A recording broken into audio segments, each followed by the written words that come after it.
ibu dan anak. Ya.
Dangdut Kor.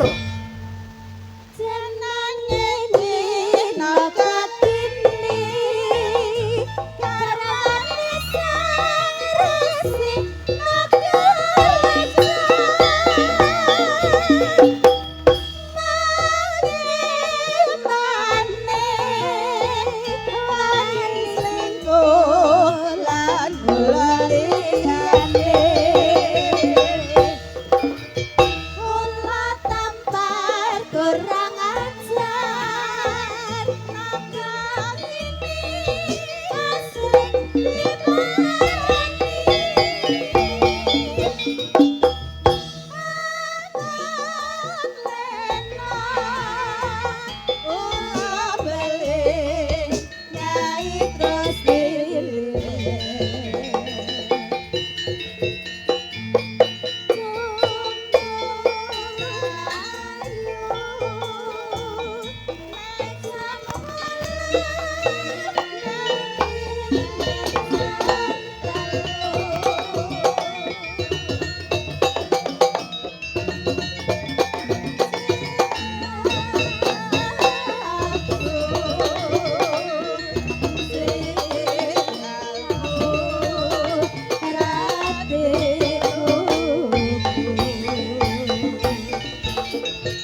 sing nembang karyane penyanyi Bapak Haji Sukron Suwondo Blitar ki mau sapa?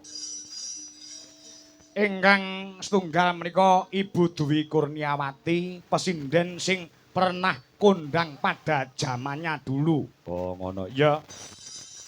Bu Dwi Kurniawati sing sepuh. Oh, ngono. Ya. Kuwi mbiyen nalika dadi waranggana cilik isih SD.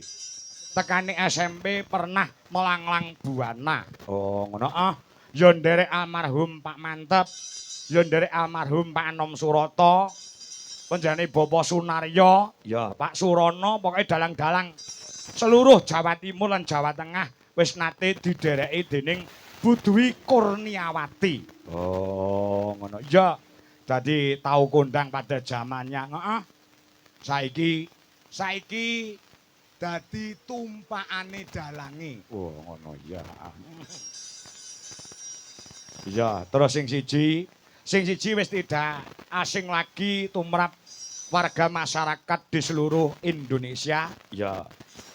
Pesinden sing lagek gencar-gencare lan kenceng-kencenge no. Oh, ngono ah. Lagek kondang-kondange cara kembang kuwi lagek mekrok-mekroke. Oh, ngono ya. Genduk Dimas Niken Salindri saka ing kota Kediri, Jawa Timur. Oh, ngono ya. Kepara ndengi entuk penghargaan nominasi penyanyi Jawa apa? Dangdut. Oh ya, tadi apa nominasi apa? Omong. Nah, mikir di nek cek kabeh. Dangdut Solo Terambiar, Pak. Terambiar berarti terbanyak penontonnya gitu. Ya. Diraih oleh Dimas Niken Salindri dari Kediri, Jawa Timur. Mula tepuk tangan buat putra dari Jawa Timur, putra dari Kediri. Oh, ngono ya. Diakoni wong sak dunia. Heeh. Iki mau atiku wis kaya entek-entek ana. Ngopo? Iki mau genduk Niken ki sore mau wis video call utawa VCS kok VCS. VC.